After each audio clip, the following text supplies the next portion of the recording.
জামাত ইসলাম একটা ভণ্ড রাজনৈতিক দল।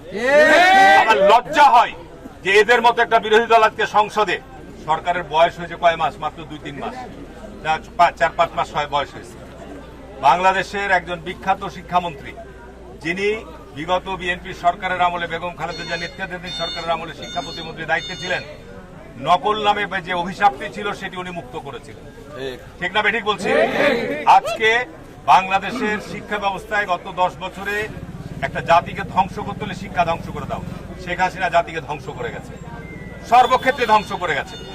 যে কারণে শিক্ষায় অটোপাস, বিনা লেখায় পরীক্ষায় খাতা মার্ক বেশি, জিপিএ পাস, 90% পাস, এইসব করে ছাত্রদেরকে ক্লাস থেকে বাইর করে দিয়েছে।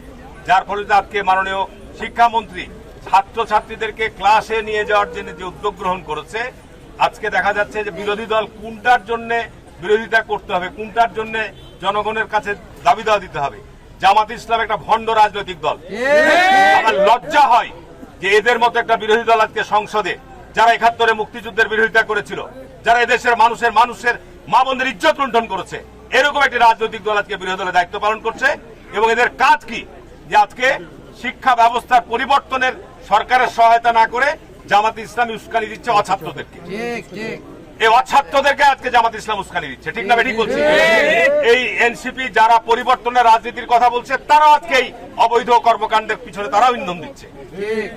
কিন্তু যত ইন্ধন দাও, বিএনপি আজকে বিপুল মেজরিটি নিয়ে ক্ষমতায় আছে। সুতরাং এসব করে কোনো লাভ হবে না। শিক্ষাঙ্গনে শৃঙ্খলা, শিক্ষাঙ্গনে শিক্ষার মান উন্নয়নের জন্য আজকে আপোষহীনভাবে মাননীয় প্রধানমন্ত্রী কাজ করবেন।